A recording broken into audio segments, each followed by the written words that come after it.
ডাক দিয়ে বলল, বিবি রে, কে তোর এরকম স্বপ্ন দেখতে বলল? না আজকে আমার সকালের যাত্রাটা নষ্ট হইয়া গেছে, না আজকে আমি নবী মুহাম্মদ রে মারার জন্য যাব না, আমি আগামী কালকে নবী মুহাম্মদ রে মারার জন্য যাব। এবং তারপরের দিন এবার ওমর যখন তরবারিটা নিয়া নবী মুহাম্মদ রে মারার জন্য যাবে, এমন সময় ওমর নজর কইরা তাকাইয়া দেখে তার বাড়ির রাখাল গুনগুনাইয়া কান্না করে। ওমর ডাক দিয়ে বলল, রাখাল তুমি কেন কান্না করো? তোমার কান্নার কারণটা আমার একটু বলো।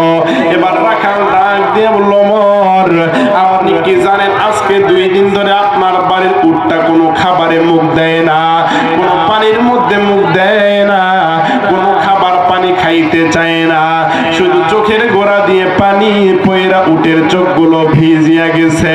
এবার ওমর ডাক দিয়ে বলল, রাখাল আর কইরো না দেরি, খাবারটা দাও আমার হাতে তাড়াতাড়ি।